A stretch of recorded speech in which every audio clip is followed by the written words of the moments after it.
Giovanni, ma hai portato l'altra mamma con la puledrina nata a marzo, Marzolina?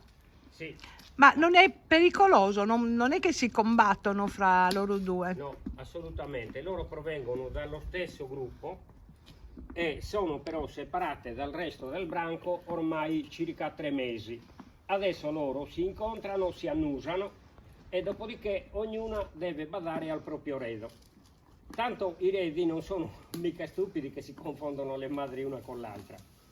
E tantomeno una madre accetterebbe il redo dell'altra anche se andasse a popare, perché lo redarguisce all'inizio in modo abbastanza blando e dopodiché anche con qualche sistema un po' più incisivo.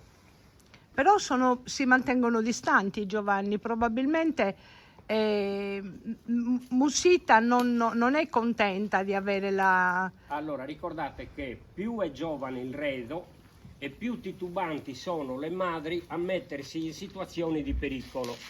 Perché questo? Perché loro sono perfettamente coscienti che il redo, quando è molto giovane, non ha la capacità di seguirle quando loro scappano o qualora si dovessero difendere. Di conseguenza, più giovane il redo, più guardinga è la madre. Man mano che il redo cresce, la madre diventa sempre più disponibile anche ad incontrare le altre asine, perché è sicuramente cosciente che l'asinello è già in condizioni di difendersi o di scappare anche da solo.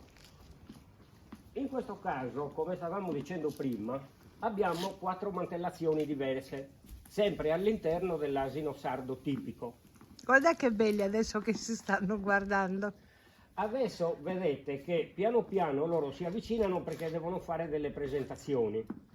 Ovviamente l'asinello più grande di età, che già sta iniziando ad assaporare le carrube, e guarda quell'altro più piccolo come dire ma quanto è piccolino questo.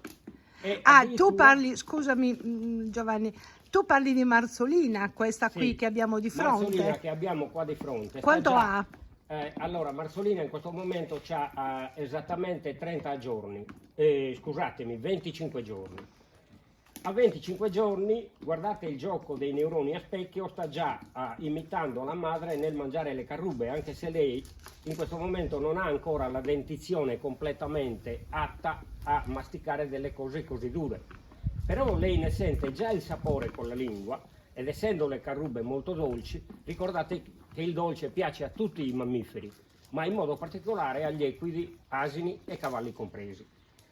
Tornando al discorso delle mantellazioni, prima abbiamo fatto la battuta scherzosa che al cuor non si comanda e neanche al color si comanda, perché nel caso specifico degli asini è molto ma molto difficile riuscire a prevedere il mantello del nascituro dal mantello dei genitori. Vediamo in questo momento che abbiamo una puledrina che possiamo definire un nero corvino, che viene da una grigia e da un grigio che a loro volta avevano genitori grigi. Solo la bisavola era di questo mantello, che si chiamava appunto meruleda come questa. Nell'altro caso invece abbiamo una mantellazione della fattrice che possiamo definire come un castano scuro più o meno, o un castano, e ha prodotto una puledrina grigia come il babbo, come la nonna e come il nonno. Quindi questa mantellazione è una sorta di lotteria genetica imprevedibile, perché molte volte ci sono l'accumulazione di alcuni geni dominanti che prevalgono, altre volte c'è invece un cumularsi di geni recessivi che sono stati quiescenti per 2, 3, 4 generazioni, alla fine trovano la combinazione giusta per comandare il mantello e vengono fuori loro con le loro tipicità di colore. Ci fai vedere su Marzolina la puledrina di 20 giorni circa, le caratteristiche delle righe muline? Ecco, ad esempio se noi andiamo a vedere, adesso Marzolina si sta avvicinando perché lei già ha una certa autonomia, stiamo parlando di 30 giorni di vita. Guardate la tipicità del mantello come in questo caso ha il massimo dell'espressione.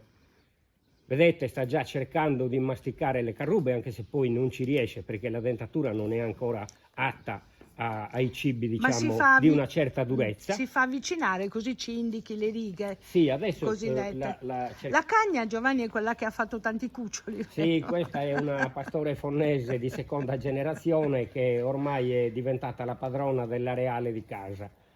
Vi dicevo, guardando adesso attentamente il mantello, le caratteristiche tipiche del mantello dell'asino sardo, Potresti indicarcele sono sopra l'asinella? questa cosiddetta riga mulina crociata, mulina perché ce l'hanno tutti i muli, che parte dalle orecchie, fa tutta la criniera, diventa crociata all'altezza del garrese e poi si prolunga fino a finire a livello della coda.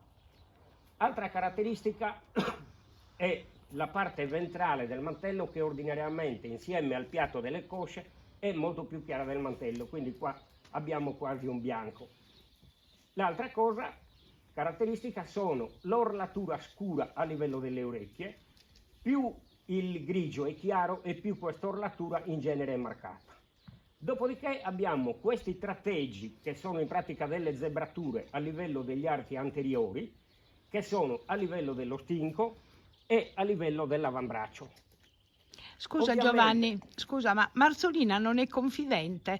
Perché se ti avvicinassi e ce li facessi proprio, ce li indicassi con la mano. adesso Marzolina sta facendo la scena perché vede l'altro reno che sta giocando con la mamma, lei che vorrebbe a sua volta fare il gioco, però ha paura ad avvicinarsi all'altra madre, perché sa benissimo che non è sua madre. E lei sa benissimo che le madri degli altri eredi non sono sempre disponibili ad accogliere i eredi delle altre. Infatti avete visto che ha cercato di avvicinarsi, appena visto che Musita stava dando segni di poca disponibilità, ha fatto dietro front e sta tornando verso la mamma. Bellissima.